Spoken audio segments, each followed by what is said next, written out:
तेजपुर मुलुगसोलोंसालिनिफ्राय सनानि मेडेल मोननो हानाय सुमि भगवतीनिसिम गाहाम हामलायथि जासिदों टरं जिल्लानि रायजो राजाफोरा। टरं जिल्लानि गंसे गोथौ गोग्लैसोनाय गुरुबान्दा गामिनि थागिबि नगेन्द्रनाथ भगवती आरो आजिरा मोननाय फोरोंगिरि आरो बिमा निर्दा देवीनि फिसाजो सुमि भगवतीया तेजपुर मुलुगसोलोंसालिनिफ्राय एमइनि एडुकेशन आयदायाव सनानि मेडेल मोननो हानानै जिल्लाजों लोगोसे ओनसोलसिम गोग्गानाय लाबोनो हादों। मख'नो गोनांदि बावैसो फोसावजानाय एमइनि एडुकेशन आयदायाव तेजपुर मुलुगसोलोंसालिनिफ्राय 85.4 जौखोन्दो फार्स्ट क्लासाव उथ्रिसारनानै सनानि मेडेल मोननो हायो। सुमि भगवतीया जाफुंसार महरै उथ्रिसारनो हानायाव टरं जिल्लाजों लोगोसे कलाइगाव ओनसोल आरो नखराव रंजाखांनायनि थासारि सोमजिहोदों। लोगोसे फरायसुलिया जाफुंसारनो हानायनि थाखाय ओनसोलनि रायजो राजाफोरा गाहाम हामलायथि जासिहरदों। হয়, বহুত বেছি ভাল লাগিছে, বহুত বেছি আনন্দিত মই। আৰু আপোনালোক সকলোৰে মৰম পাই বিশেষকৈ বেছি ভাল লাগিছে। আৰু সকলোৱে যে ইমানখিনি মৰম দিব মোক ভবাই নাছিলোঁ, আৰু তাকে আৰু ভাল লাগিছে বহুত।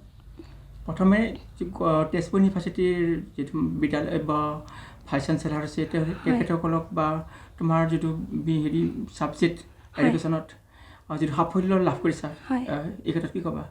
এই ক্ষেত্ৰত ভালেই লাগিছে। ছাৰসকলেও মোৰ মা দেউতা গৈছিলে তাত, মা দেউতাকো লগ কৰিছিলে, তেওঁলোকেও শুভকামনা দিছে আৰু তেনেকৈ ফোনো কৰিছিলে। একচুৱেলি যেতিয়া ৰিজাল্ট দিছিলে তেতিয়া মই ঘৰতে আছিলোঁ, তো ফোনৰ যোগেদি তেওঁলোকৰ লগত কথা হৈছে। ভাইচ চেঞ্চেলাৰ ছাৰৰ লগত নহয়, কিন্তু ডিপাৰ্টমেণ্টৰ ছাৰসকলৰ লগত হৈছে। আৰু এই ক্ষেত্ৰত পিতৃ মাতৃৰ ক্ষেত্ৰত কি ক'বা? হয়, মা দেউতাৰ ছাপৰ্টটোতো লাগিব। মা দেউতা মানে কি ক'ম আৰু, যেতিয়াই যি লাগে গোটেইখিনি দিছে, মেণ্টেলি হওক, ইম'চনেলি আৰু ফাইনেন্সিয়েলিটো মা দেউতাৰ ওপৰতে গোটেইখিনি ডিপেণ্ড কৰিছে। আৰু মা দেউতাৰ লগতে ক'ব লাগিব মোৰ দাদাৰ কথা। মানে এই 2 বছৰীয়া জাৰ্ণিটোত যেতিয়াই মানে মোক কিবা এটা ছাপৰ্ট লগা হৈছিলে, সদায় মানে দাদাকে পাইছিলোঁ মই। তো এই আৰু ঘৰৰ গোটেইখিনি মানুহে বহুত সহায় কৰিছিলে। তেওঁলোকৰ ছাপৰ্ট অবিহনে কেতিয়াও হয়তো মই নাপালোঁ হয় এইখিনি আগবাঢ়িব। যিটো গ'ল্ড মেডেল লাভ কৰিলা, অনুভৱ কেনেকুৱা হৈছিল সেই মুহূৰ্তত? বহুত বেছি ভাল লাগিছে। আচলতে গ'ল্ড মেডেল পাম বুলি পঢ়া নাছিলোঁ, ভাল কৰিম বুলি পঢ়িছিলোঁ। এনেকৈ ভাল হৈ গ'ল, তাকে এতিয়া ভাল লাগিছে। আৰু এনেই পঢ়াৰ সুবিধাত তেজপুৰ ইউনিভাৰ্চিটি কেনেকুৱা ধৰণে পাইছিলা? ভাল পঢ়াৰ সুবিধাৰ ক্ষেত্ৰত মানে তেজপুৰ ইউনিভাৰ্চিটিৰ এনভাইৰনমেণ্টটো বহুতেই বেছি ধুনীয়া হয়। কাৰণ তাতে লাইব্ৰেৰী ফেচিলিটিটো আপোনাৰ 3টা বজালৈকে আছিলে, আমাৰ ৰাতি 3টালৈকে। আৰু এনেকুৱা নহয় যে ছোৱালী বুলি ভয় কৰিব লগা কিবা পৰিৱেশ। তাতে দিনে ৰাতিয়ে মানে ছিকিউৰিটি ঘূৰি থাকে। তাৰোপৰি ৰাতি লাইট আছে, লাইটৰ ব্যৱস্থা আছে। গতিকে আমি হোষ্টেলৰ পৰা মানে যেতিয়াই মন যায় পঢ়িবলৈ লাইব্ৰেৰীত যাব পাৰোঁ, বা ডিপাৰ্টমেণ্টতো আমাৰ নিজাকৈ এটা লাইব্ৰেৰী থাকে। তো চেণ্ট্ৰেল লাইব্ৰেৰীত যোৱাৰ উপৰিও ডিপাৰ্টমেণ্ট লাইব্ৰেৰীত যাব পাৰোঁ। আৰু মানে পঢ়াৰ এনভাইৰনমেণ্ট এটা আছে তাতে, কাৰণ তাৰে গোটেইখিনি ষ্টুডেণ্ট মেইনলি মানে পঢ়াতে ফ'কাছ কৰা দেখিছোঁ মই। তাতে আমাৰ বেলেগ প্ৰগ্ৰেমবিলাক হ'লেও মানে আফটাৰ ক্লাছহে হ'ব লাগে। এই ক্ষেত্ৰত মানে তেজপুৰ ইউনিভাৰ্চিটিৰ শৈক্ষিক পৰিৱেশটো বহুত বেছি ধুনীয়া হয়। সেয়াই আৰু। তুমি কেই ঘণ্টাকৈ পঢ়িছিলা? এইটো আচলতে ক'ব দিগদাৰ হয়, কাৰণ মই মানে আগৰ পৰাই এনেকৈ পঢ়া মানুহ নহয়, মানে বহুত ঘণ্টালৈকে পঢ়া মানুহ নহয়। কিবা কাম থাকিলে ৰাতিটো পুৱাইও কাম কৰিছোঁ মই। ধৰক মোৰ ডিজাৰ্টেশ্যনৰ কাম বা প্ৰেক্টিকেলৰ কামত এনেকুৱা হয় যে সন্ধিয়াৰ পৰা বহোঁ, একদম ৰাতিপুৱাই যায়। এনেকৈ মানে বহি দিওঁ কাম থাকিলে। কিন্তু পঢ়াৰ ক্ষেত্ৰত মই মানে খুব কম টাইম পঢ়োঁ, কিন্তু ভালকৈ পঢ়োঁ আৰু যিখিনি পঢ়োঁ। ধৰক ৰাতি মোৰ বিশেষকৈ ৰাতি পঢ়া হয়, কাৰণ মই ৰাতিপুৱা উঠিব নোৱাৰোঁ ইমান সোনকালে। তো ৰাতি কেতিয়াবা 1-2টালৈকে পঢ়ি দিওঁ, সেইখিনিয়ে আৰু। তুমি যিটো সাফল্য লাভ কৰিছা এই ক্ষেত্ৰত তোমাৰ দৰে যিসকলে পাঠদানত ব্যস্ত আছে, তেজপুৰ ইউনিভাৰ্চিটি বুলি ক'ব যোৱা নাই, যিখন অসমৰ ইউনিভাৰ্চিটি আছে, তেওঁলোকক কি ক'বা? তেওঁলোককো ক'ম যে পঢ়িলে হ'ল, পঢ়াটোৰ আৰু বিকল্প নাই বেলেগ। পঢ়াত মানে ছাকচেছ হ'ব লাগিলে পঢ়িবই লাগিব, আৰু খুটি নাটি একদম পূৰা ক্লিয়াৰ কৰি যাব লাগিব, গোটেইখিনি কনচেপ্ট থৰলি যাবই লাগিব।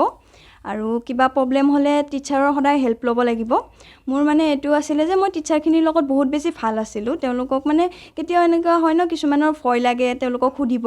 মোৰ মানে এইটো নাছিলে, মই তেওঁলোকৰ লগত ডাইৰেক্ট সুধি দিওঁ কিবা বুজি নাপালে বা এনেকুৱা।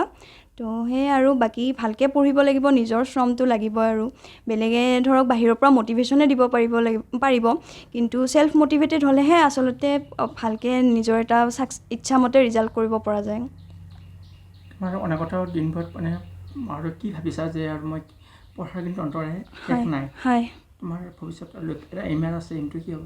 এমটো মোৰ প্ৰফেচাৰ হোৱাৰ এম আছে। তাৰোপৰি মানে আছে, এনেকুৱা নহয় যে প্ৰফেচাৰেই হ'ম, কিন্তু মোৰ এতিয়া বৰ্তমান PhDলৈকে মন আছে।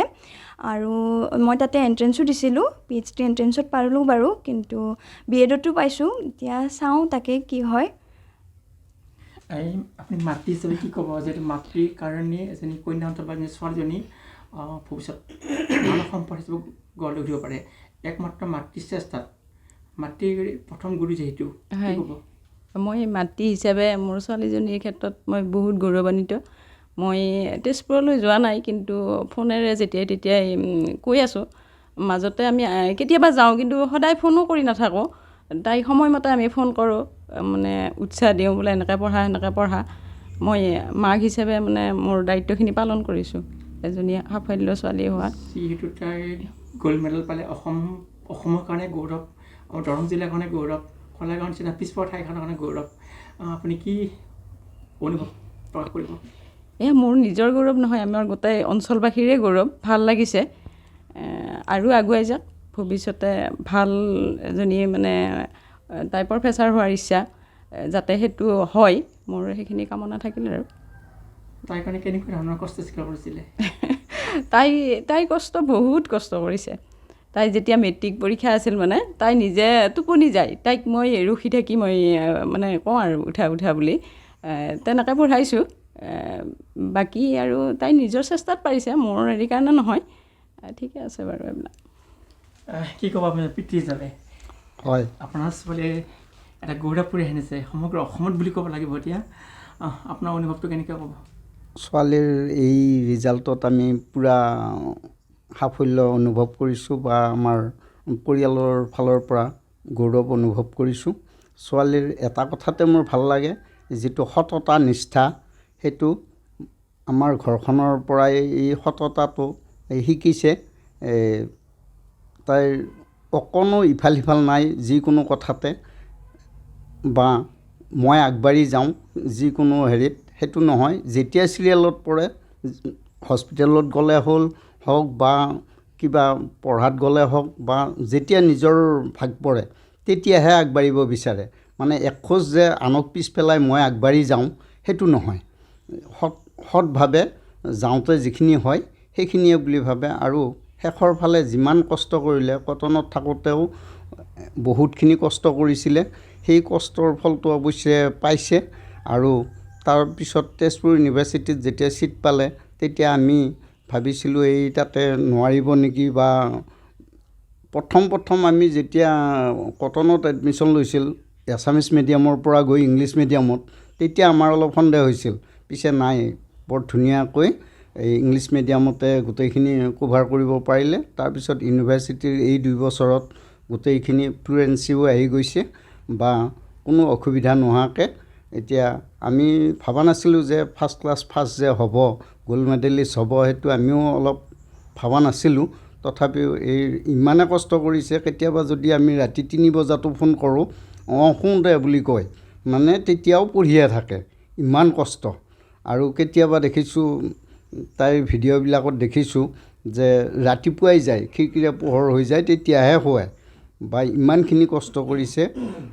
মই ভাবোঁ আমাৰ ফালৰ পৰাতো আমি যিখিনি আৰ্থিক বা হেৰিয়ে সহায় কৰিব লাগে সেইখিনি আমি কৰিছোঁৱে, কিন্তু এই সাফল্যটোত একমাত্ৰ তাই নিজৰ কষ্টৰ ফলত পাইছে বুলি ভাবোঁ।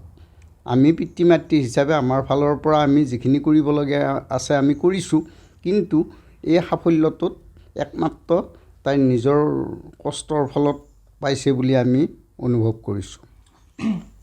মই গম পাইছোঁ আপুনি এজন শিক্ষক হয় আৰু এজন পিতৃ হয়। যিহেতু বহুত ল'ৰা ছোৱালীবিলাকৰ অভিভাৱকবিলাকে নিজৰ সন্তানটো ভাল হ'বলৈ বিচাৰে। হয়, আপুনি এজন অভিভাৱক হিচাপে সমগ্ৰ অসমবাসীত যিসকল অভিভাৱক আছে, বা ল'ৰা ছোৱালীৰ পঢ়া শুনাৰ মানে বহু অভিভাৱকবিলাক দেখিছোঁ যে ল'ৰা ছোৱালী পঢ়া শুনা কৰাৰ ক্ষেত্ৰত পিছ হুহকা মাৰে, বা তেনেকৈ বহুত পৰামৰ্শ নাপায়, যি কাৰণে ল'ৰা ছোৱালী আগবাঢ়িব নোৱাৰে। আপুনি পিতৃ হিচাপে কি ক'ব আপোনাৰ, বা এজন অভিভাৱক হিচাপে, আৰু আন অভিভাৱকসকলক আপুনি কি ক'ব, কি পৰামৰ্শ? মই আন অভিভাৱকসকলক এইটোৱে অনুৰোধ কৰিব বিচাৰোঁ যে তেওঁলোকে ঘৰখনত আগতে ঘৰখনেই শিশুৰ আচল শিক্ষাৰ ঠাই বুলি কৈছে। সেইকাৰণে ঘৰৰ পৰাই যিটো সততা, নিষ্ঠা বা স্বভাৱ চৰিত্ৰ গোটেইখিনি ঘৰখনৰ পৰাই আৰম্ভ হয়। সেইকাৰণে পিতৃ মাতৃসকলে সৰুৰ পৰাই এই নিজৰ ল'ৰা ছোৱালীক শিকোৱাৰ লগতে নিজেও সততাটো বজাই ৰাখি ল'ৰা ছোৱালীক পৰামৰ্শ দিলেই নহ'ব, নিজে আদৰ্শ হৈ দেখুৱাব লাগিব। সেইকাৰণে মই ভাবোঁ ঘৰবিলাকে নিজৰ ল'ৰা ছোৱালীৰ কাৰণে নিজে সৎ পথত থাকি সততাৰে গোটেই চিন্তা ভাৱনা বা গোটেইখিনি কৰিলে ল'ৰা ছোৱালী নিশ্চয় ভাল হ'বই, সেইটো ভাবোঁ। তুমি শেষত কি ক'বা? তোমাৰ ৰিজাল্ট যিহেতু সমগ্ৰ অসমবাসীয়ে অলৰেডি গম পাই গ'ল, তুমি যে গ'ল্ড মেডেল পালে, আৰু এই ক্ষেত্ৰত তোমাৰ ভৱিষ্যত এটা জীৱন এটা আছে, কি ক'বা এই ক্ষেত্ৰত? এই ক্ষেত্ৰত মই সকলোৰে পৰা আশীৰ্বাদ বিচাৰিম, কাৰণ এইটোৱে শেষ নহয়, এইটো জাষ্ট আৰম্ভণিহে জীৱনটোৰ, কাৰণ ইয়াৰ পাছতো বহুতখিনি আছে। তাৰ বাবে মোক সকলোৰে মৰম আশীৰ্বাদৰ প্ৰয়োজন হ'ব, গতিকে সকলোৰে পৰা আশীৰ্বাদ বিচাৰিছোঁ মই। गोजोनथाव खौरां, आइ आफा BM इन्स्टिट्यूट अफ पेरामेडिक्सआ सोलोंसाफोरनि थाखाय लानानै फैदों देहा सोलोंथायनि मोनसे मोजां खाबु। 2023-2024 सोलोंथाय बोसोरनि थाखाय आइ आफा BM इन्स्टिट्यूट अफ पेरामेडिक्सआव सोलोंसाफोरनि मुं थिसननाया सोलिगासिनो। क'क्राझार सोहोरनि जेटी रोड गोजोनपुरी गांजेमा बाजारनि उल्था फारसे साखाथियाव थानाय आइ आफा BM इन्स्टिट्यूट अफ पेरामेडिक्स सोलोंथाय फसंथानाव सोलोंथाय लानायनि गेजेरजों सोलोंसाफोरा साख्रि मोननायनि खाबुखौ खालामनानै लानो हागोन। भारत सेवक समाजजों गनायथि जानाय बे फसंथानाव 2 बोसोर समनि थाखाय medical laboratory technology BSS diploma, assistant nursing, first aid patient care, dialysis technician, OT technician, physiotherapy डिप्लोमाजों लोगोसे 1 बोसोर समनि थाखाय ICU टेक्निशियन, रेडियोलॉजी टेक्निशियन डिप्लोमाखौ लानो हागोन। बेफोर डिप्लोमाखौ आबुङै सोलोंथाय लानायनि गेजेरजों सोलोंसाफोरा गोरलै राहाजों साख्रि लानायनि खाबु मोनगोन। गोसो गुदुं सोलोंसाफोरा रोखायै मिथिनो थाखाय 9821663110 6002559220 मबाइल नाम्बाराव फोनांजाब खालामनो हागोन, नङाब्ला क'क्राझार सोहोरनि universal dental and health care सेन्टाराव फैनानै थोंजोङै खौरां लाफैनो हागोन।